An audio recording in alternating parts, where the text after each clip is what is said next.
আসসালামু আলাইকুম। আশা করছি আপনারা ভালো আছেন। এই রমজানের প্রায় শেষের দিকে আমার জন্য দোয়া করবেন সবাই। আপনারা ভালো থাকবেন, যার যার যত্ন নেবেন।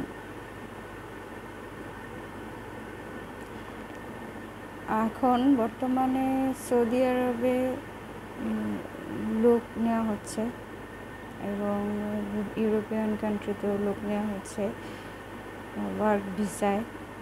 এছাড়াও স্টুডেন্ট ভিসায় যোগাযোগ করতে আমাদের সাথে যে কোনো প্রকার হেল্প অথবা কনসালটেন্সি নিতে পারেন।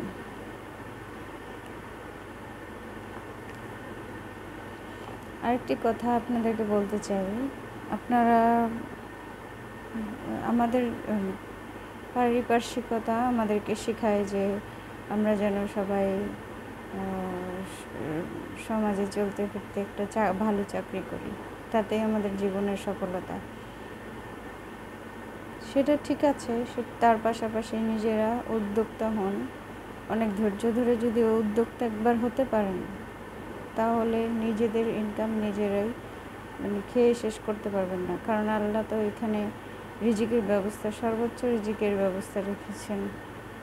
অন্যান্য পেশার থেকে আপনার ব্যবসায় সর্বোচ্চ রিজিক দিয়েছেন আল্লাহ তাআলা। অথচ আমাদের সমাজ এটাকেই এনকারেজ করে না। যার কারণে আজকে আপনাদেরকে বলছি, ছোট থেকেই শুরু করেন, দেখবেন ধৈর্য ধরবেন, দেখবেন আস্তে আস্তে বড় হয়ে গিয়েছে আপনার ব্যবসা। সেটা যেই ব্যবসায়ী হোক না কেন,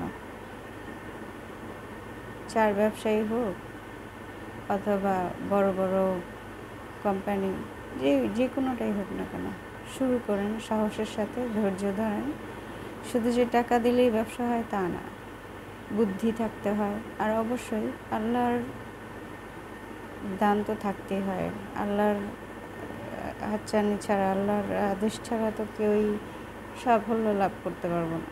তবুও আমাদেরকে চেষ্টা করতে হবে, এইটুকুই।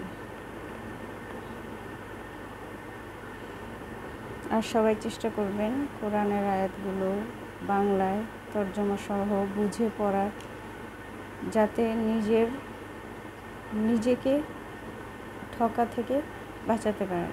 ছেলে হোক মেয়ে হোক, সবার কথাই কিন্তু লেখা আছে কোরআনে। কোরআনের প্রত্যেকটা আয়াত নিয়ে কিন্তু বিদেশিরা রিসার্চ করে, আপনারা জানেন।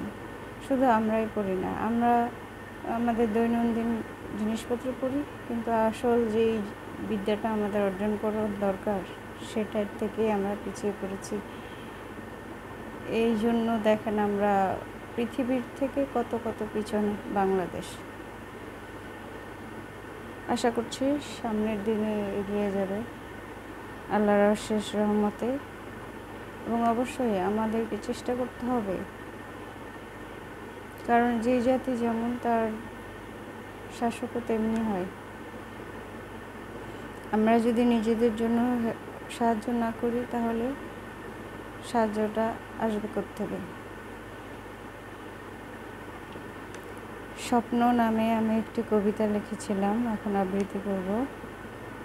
আমি স্বপ্নে দেখি আর বারে বারে হারাই, আবারও চেয়ে দেখি পেছনে খোলা আকাশ। যে স্বপ্ন আমি দেখিবারে নাহি চাহি, তারে বারে বারে কাছে ডেকে লয় আপন অন্তরালে। যে ফুল হারায়ে যায়, তারে কি পায়? কে বা তার সুঘ্রাণ, কে বা জানে? কে বা তারে কাছে ডেকে লয় আপন খেয়ালে? মনে লয় এ ভেলা স্বপ্ন নও, কোথাও গমনে আবারও ভাবিয়া সম্মুখে ছুটে চলা আজীবন। স্বপ্ন খোঁজে তারে, যারে ভালো লাগে, যারে চায় দিন দিনান্তে আকাশ পারে তার নিচ্ছিদ্র জীবন যাপন। খণ্ড খণ্ড বুকে তার নিচ্ছিদ্র ভালো লাগা, কি বা হয় পুরনো, কে বা জানে তা?